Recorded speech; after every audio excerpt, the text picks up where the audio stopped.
You see, there are 3 ages to the spiritual life, and everyone has to go through these 3 ages.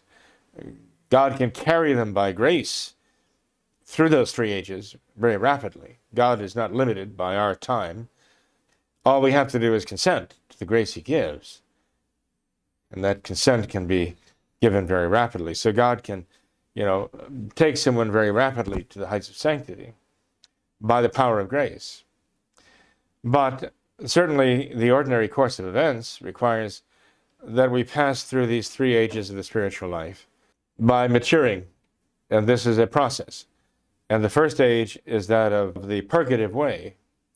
I'm not making this up. I mean, this is the teaching of the spiritual writers, right, for centuries now. Look at Father Garrigou-Lagrange's 3 ages of the spiritual life. You'll see exactly what I'm talking about. Said much more eloquently than I am, of course. But the purgative way, basically, one enters the purgative way when he makes a decision that I am going to live my life in the state of God's grace. I'm not going to live my life normally in the state of mortal sin. I want to live my life normally, habitually, in the state of grace. And when one makes that decision, that I'm going to live my life in the state of God's grace, I'm going to do whatever I need to do to stay in the state of grace. I'm going to reject temptation, especially the temptation of mortal sin. If I fall into mortal sin, I'm going to go and confess and be absolved and return to the state of grace as soon as possible. I'm not going to allow a day or a week or a year to pass while I'm in a state of mortal sin any longer. I'm not going to live like that. I'm now going to live my life striving to be constantly in the state of God's grace. This is the beginning of the purgative way. And one has to overcome lots of habits, bad habits, maybe habits even of mortal sin. But one has the intention to fight them and to overcome them.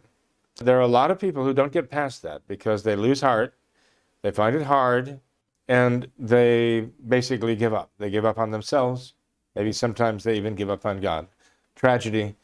But perhaps there are many actually who give up just when they are approaching the point of actually making a kind of breakthrough with grace, but they somehow fail themselves and fail our Lord. But those who persevere through the purgative way actually will come to the illuminative way when God actually draws them on then to him.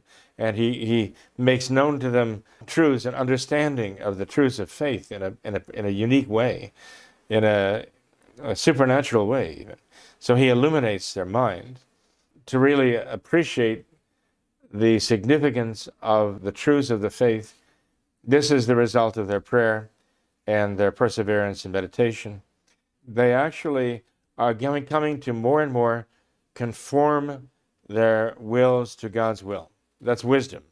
Wisdom is when we have united our wills to God's will.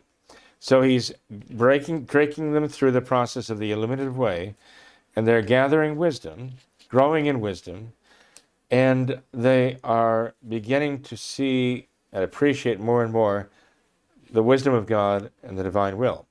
I'm actually very much abbreviating all of this, as many of you know much more than I'm saying here.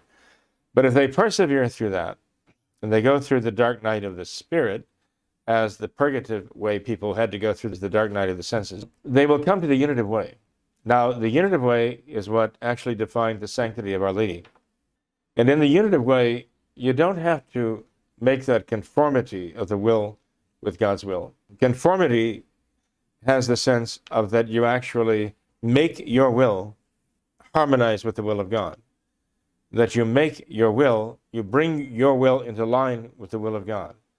But in the unitive way, you actually have a uniformity, not just conformity, but a uniformity of your will with the will of God. And that's what St. Teresa, the Child Jesus, had, clearly. A uniformity of her will with the will of God.